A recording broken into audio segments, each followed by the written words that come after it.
It's time for the Skyhawks Coaches Corner, recorded live at the Durango and Silverton Narrow Gauge Railroad Museum. Welcome to this week's edition of the Skyhawks Coaches Corner. We're at the Durango and Silverton Narrow Gauge Railroad. I'm your host, Bob Bonner, joined this week by head women's soccer coach Damian Clarke. We want to thank, of course, folks at Centura Health and Mercy Regional Medical Center for sponsoring our program.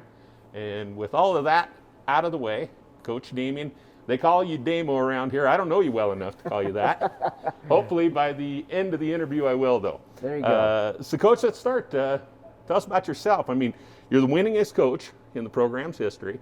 You were here last time till 2013. Right. Came back in 18. That's about all I know about you. Let's assume maybe some other folks don't know either. And tell us your soccer story a little bit. All right. Well, my parents dropped me off here right before my 18th birthday to play. So I came here in 1994 to play soccer at Fort Lewis.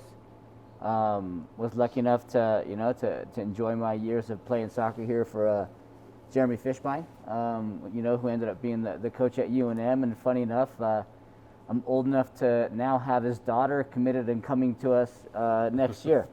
So, when it comes down to it, I played here 4 years, became the assistant coach for 6 seasons under Jamie Carrozza, and then, funny enough, went off to Mesa to get my master's degree. And when Jamie got pregnant with her 3rd child, she called me and said, "Hey, would you guys come back and maybe you could be the head coach?" So, I ended up coming back, and then, spent those first 7 seasons with a very talented group of kids that Jamie left behind for me, and was lucky enough to be really successful and, win some games. Took off to Texas for 4 years to go to Midwestern State, and funny enough, we weren't expecting to come back as soon as we did. We always knew we were going to retire here, so we did keep a home here, knowing we wouldn't be able to afford a home if we didn't do so. And, when I got the phone call, Sharon and I looked at each other and said, let's go home. Okay. So, here I am. This truly is home for you. You grew up in Fort Lewis soccer for all intents and purposes. Yeah. I mean, I think the program was only, maybe 3 years old, if that, when I started playing here. Okay. How special is that to play in a program you've coached? I was able to do that on the high school level, to coach in a program that I'd played in. I mean, here you are, this Division II college level, and not only that, but you played in a successful program, then coached in a successful program. That's a nice full circle journey. It is. I mean, I'm fortunate.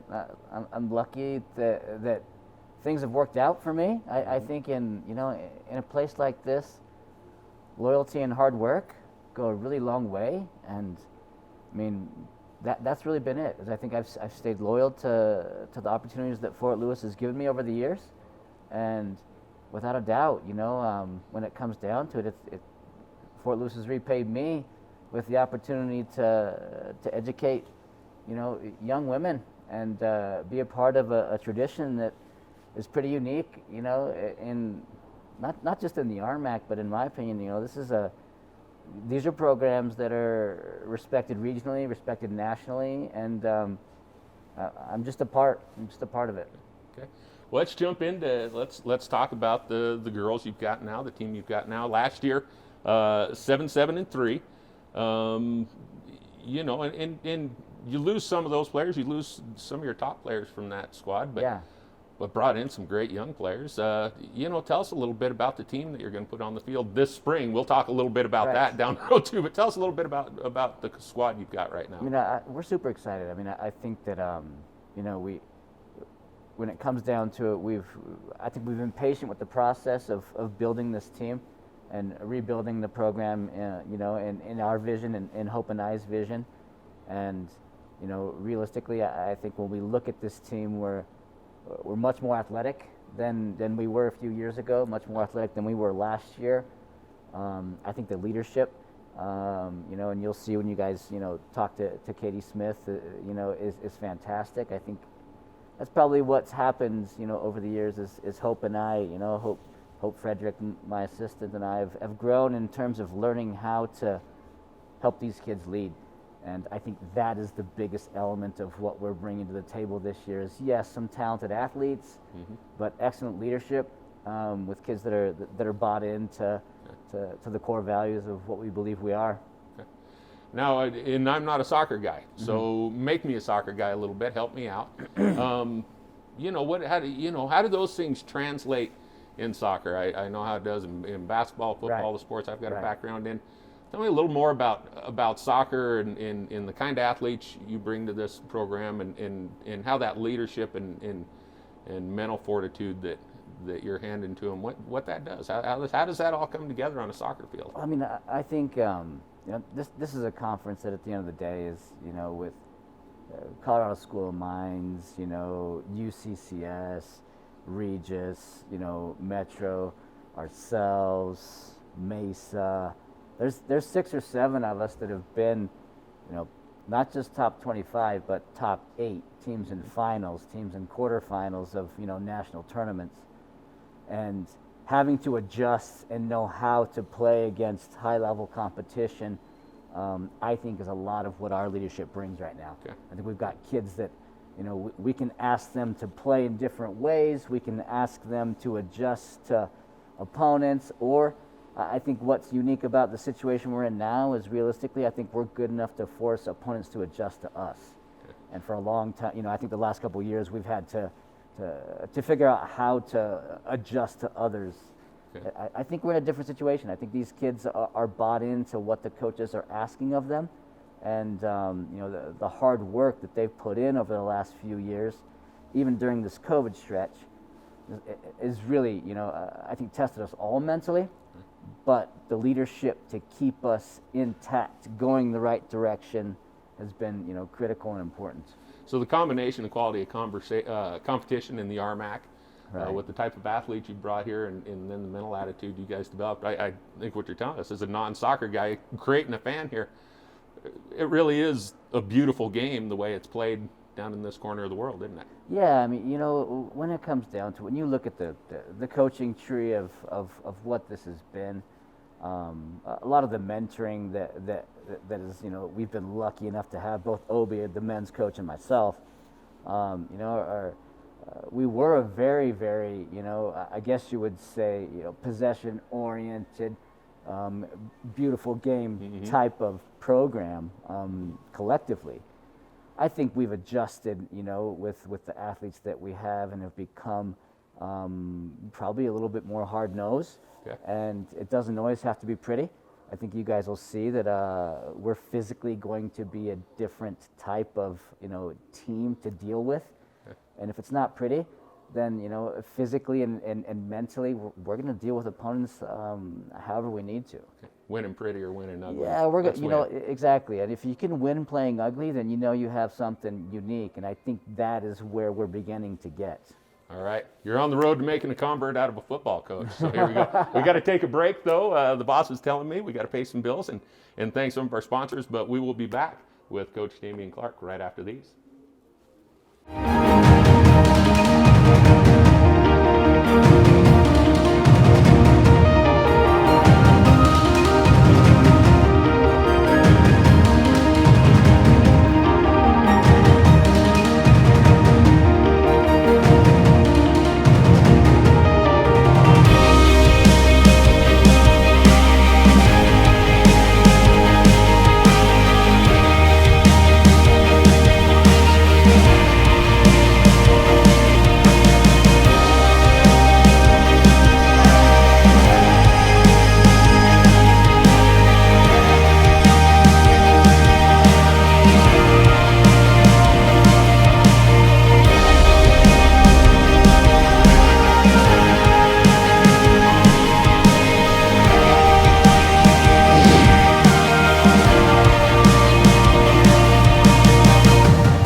Welcome back to the Skyhawks Coaches Corner, brought to you by Centura Health and Mercy Regional Medical Center. Bob Bonner with head women's soccer coach Damian Clarke. And Damian, we heard a little bit about the game, about your experience with the game of soccer, and sort of what the soccer brand here is here at Fort Lewis now.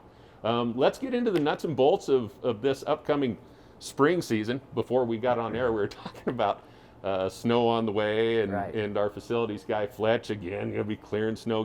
Usually he doesn't have to get it ready for you guys so much in the spring. Totally. What's the difference for you guys in your approach? First of all, what's the difference in this spring season? What's the difference in your approach because of it? Yeah, I mean, in a certain sense, I think dealing with COVID in the fall created a pretty, adaptable team, and a group of kids that were, you could send them a text and be like, hey, this is what's going on. Mm-hmm. And for the most part, kids have been able to adjust probably even better than us adults. I think, leading into this, I mean, the last 2 weeks we've been practicing in a parking lot. We just got on Dirks the other day. The space that we can use is only 30 by 30. Mm-hmm. So, we've allowed, I think, the situation to be what it is, and us as a group of coaches adjust our training session to whatever the space is we have. If it's in a parking lot, and I mean, Katie's got holes in her knee from falling down, in the parking lot and getting a rock stuck in her knee, on day one. It is what it is, and put some tape on your knee and a little tape on your hand from the scratch that's there, and then we'll keep playing. As a coach, don't you? I mean, you have no choice. You go ahead and embrace it, and then you start wearing those as badges of honor, don't you? It's awesome. I mean, the rest of the world, who's obviously pretty special at this sport, right? I've been playing in parking lots and on dirt for for 1,000 years. So with gourds. Let's be real. You know what I mean? These kids, I think, have been able to practice some humility in this and get after it. And good. The field is starting to clear up, so the space will grow larger and larger as the space as the space that Fletch has cleared grows, and we'll deal with it. So 9-game season. 5 conference games. Yeah. Hey, we're going to have a tournament at the end of it. What do you? Right. I mean, it's coming fast. It's going to go fast. Right. It's that's going to be kind of fun for those of us on the sidelines. Right. What? Like I said, what do you do to prepare for that being a different season, or are you just as prepared as you can be? I mean, I think we've been able to change the mentality a little bit in terms of like, this is a season that all these kids, they're getting another year of eligibility after this.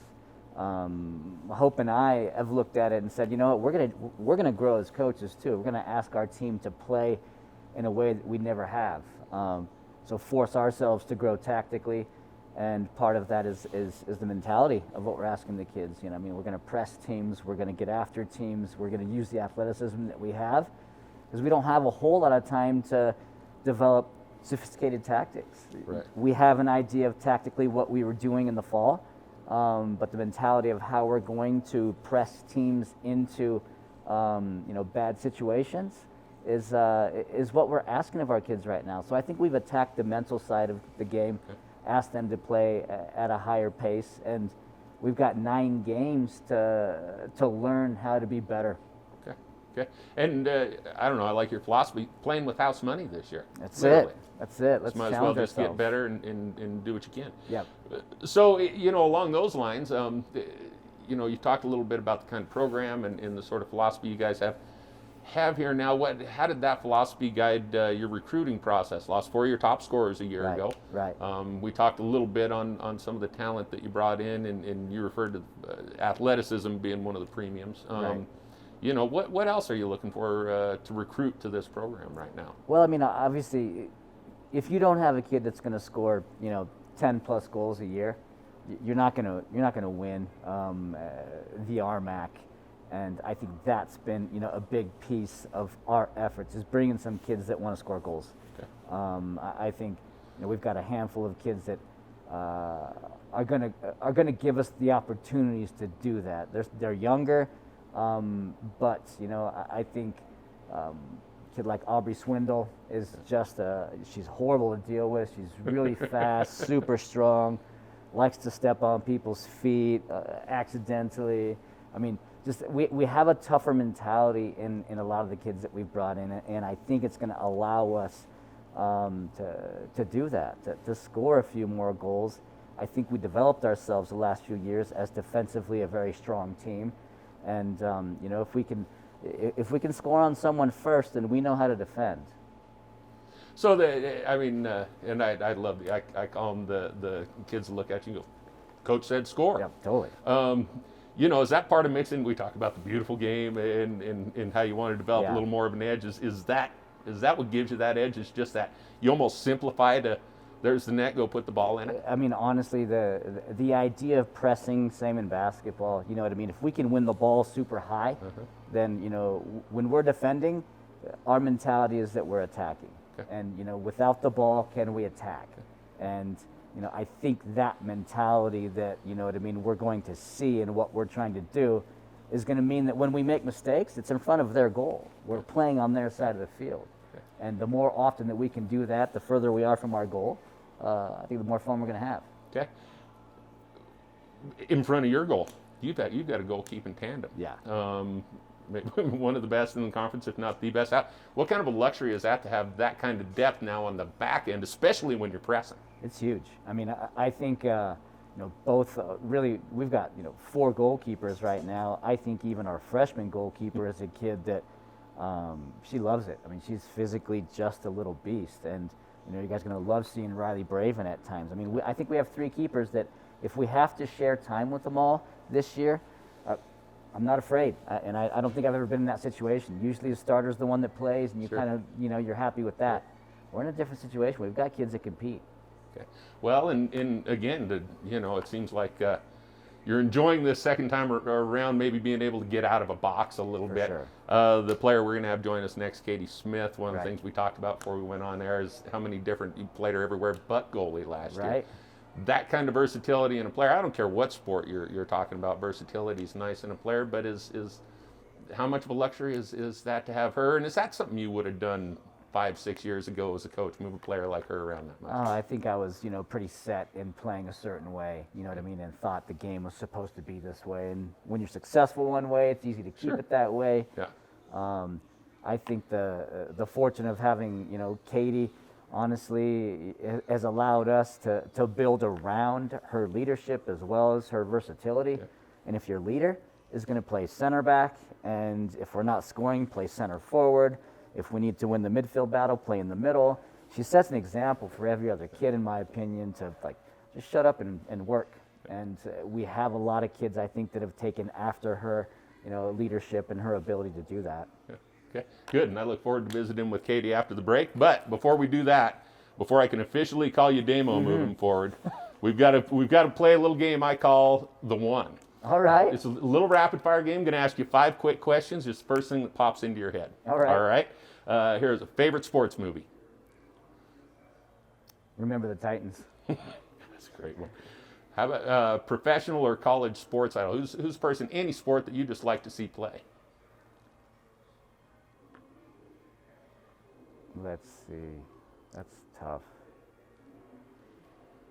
Probably Messi. Okay. Okay. Not surprising. Yeah. Soccer player. All right. We're in Durango. Skiing or fishing? Snowboarding. Yeah. Good. That's a good Durango answer.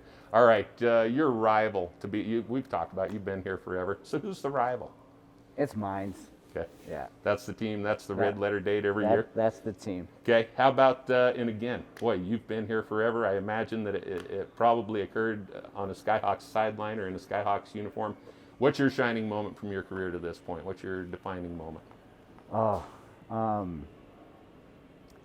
Honestly, the first time that Jamie and I, when I was an assistant, when we beat Metro in 2006, we snapped the longest, I think it was the longest D2 winning streak at home for women's soccer. They had won 72 home games, and we snapped that.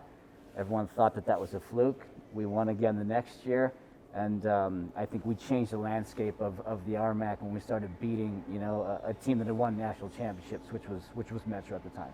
It's one thing to beat Goliath. It's something else to take the giant down twice. Right. That is for sure. Coach Damian Clarke, it's been a joy visiting with you. Damo from now on. All right. Look forward to seeing you and the girls play this spring. Thank you, Bob. We're going to meet one of those girls when we come back to the Durango and Silverton Narrow Gauge Railroad for more of the Skyhawks Coaches Corner right after these. We know that there are certain sports that are more at risk to have ankle injuries. And so for my athletes in those types of sports, I'm often recommending not only preventative fitness activities, but also stretching and maintenance exercises for proprioception, and even so far in some situations preventative bracing or taping, and you're struggling with either a current injury or an injury from the past that's causing you to have pain and dysfunction, I highly encourage you to get over with Mercy Sports Medicine.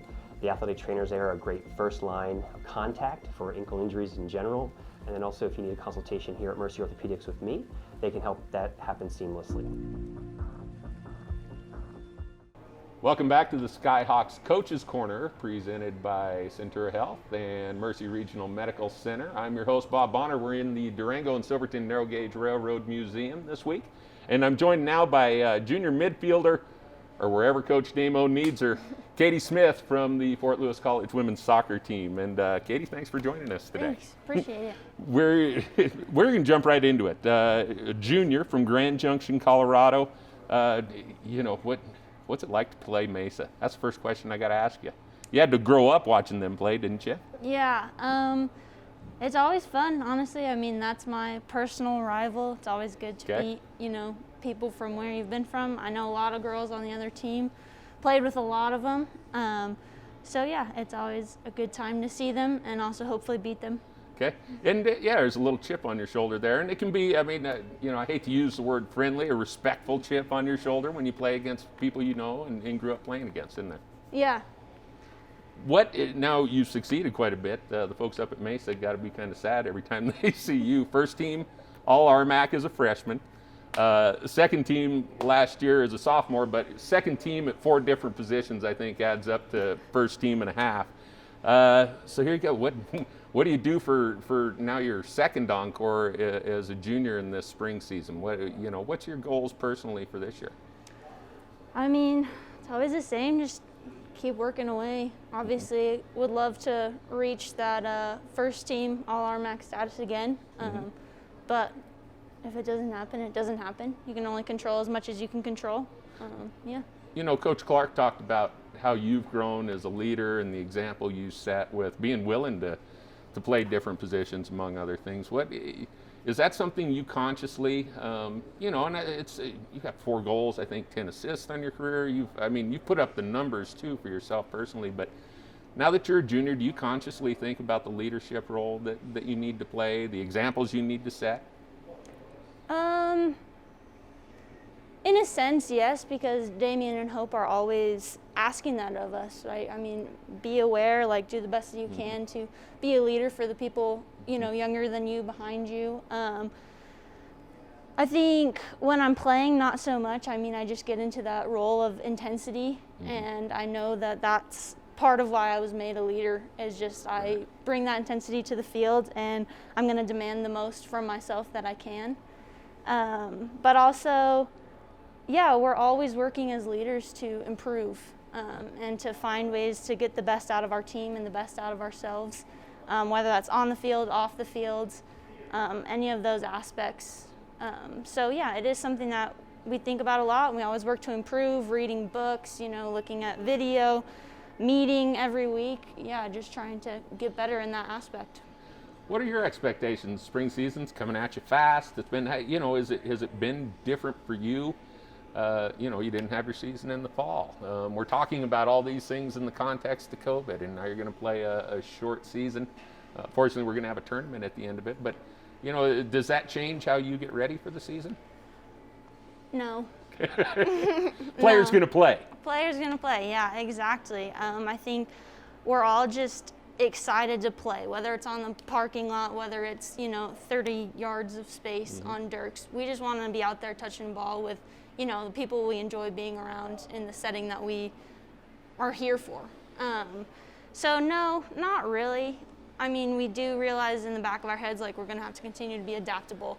We're going to have to be aware that, hey, things could change like that, and you have to be ready to deal with it and not let your emotions get the best of you, and still be able to just, when you have the chance, bring everything that you have. Has playing in parking lots, scraping up your knee, has it been kind of fun too? Because when you're a kid, as a kid, you play baseball, football, soccer, wherever you can get a ball and find some space. That's your reality now here at Division II college level. Has it been kind of fun to be like a kid again in that regard, or can you just not wait to get back to normal? It has been fun, in a sense.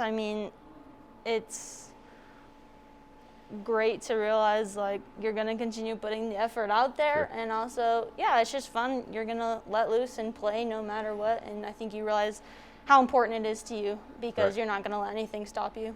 You know, and I told Coach, I'm not a soccer guy. It's not my background. But I've heard from soccer people that, you know, how tough a sport it is and everything else. Has it been kind of fun being a part of maybe proven or being about to prove this spring that nothing can stop soccer? I mean, here you go playing on parking lots and you're about ready to chase an RMAC championship just like you would any other year. Yeah, it's definitely been fun. I mean, you realize that through COVID that we have a lot of opportunity, even when we're not together as a team. I mean, we spend a lot of time sending videos of us doing, you know, individual ball work or, you know, doing fitness or just different challenges to our group. So yeah, definitely understanding the perseverance that soccer is as a game has been really great. And I think it's an aspect of gratitude toward the game for sure. Now, when you take all of this and when it's all, and trust me, all of us here know someday you can't play anymore, someday you move on. But after a couple more years at Fort Lewis College and whatever hardware we can pile up, what do you hope to take out of this experience playing soccer here and going to college here? What's your future look like, Katie? My future, that's a great question. I don't always know. That's There's all right. definitely an aspect of me that would love to continue playing. Okay. If I could, find a place to just keep going until I can't, for the most part. And actually, women's soccer, unlike some other sports, is there's growing opportunities for women to continue to play beyond college, isn't there? Yeah, definitely. I know that I think 2022 they're looking to start up another league underneath the women's national Sure. league, and so that should be exciting. Yeah, there's definitely more opportunities coming along. You've definitely seen an ebb and flow Sure. with the times, but I'm grateful for the time I'm in now because there does seem to be a lot more opportunity. Okay. And good luck with that. But first, we've got business to take care of here in Durango this spring, and we've got a little bit more business to take care of in the interview. I'm going to make you play the one just like we did with Damo. Just 5 rapid-fire questions, and answer the first thing that pops into your head. Okay. Thinking about it is not allowed, all right? Favorite sports movie? Do you have one? 2, Remember the Titans and Miracle. Nice, good ones. Sports idol? Patrick Mahomes. Okay. Sorry, tough break on Sunday. Yeah, I'm a big Chiefs fan though. So. Okay, all right. Well, and if you're going to bow down, it might as well be to the GOAT. Okay, how's you're in Durango? Skiing or fishing? I don't really do either, but I do ski. So. Okay, all right. We know Mesa is your big rival. How about a player? Have you had a player in your career that's really been a great rivalry for you, really made you step it up a level? Oh, man.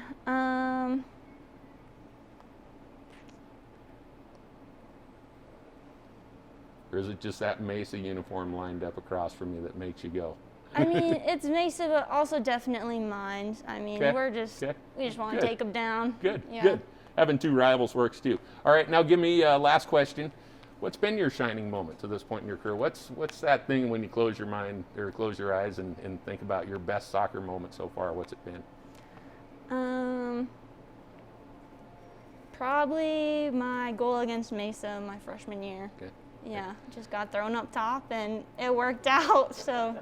Was that your moment of announcing your presence with authority in college soccer? Kinda, yeah, it was, and it was also just kind of like sticking it to CMU, where I was like, you didn't want me, so here I am scoring against you. We cannot do any better than that in this interview, so we're going to wrap up the Skyhawks Coaches Corner with that one. Katie, thank you for speaking with us today. I've enjoyed it. Thanks to the folks here at Durango and Silverton Narrow Gauge Railroad for hosting the show every week, and to our sponsors at Centura Health and Mercy Regional Medical Center. This is Bob Bonner. Hope you enjoyed the show. We'll see you next week. Keep soaring, folks.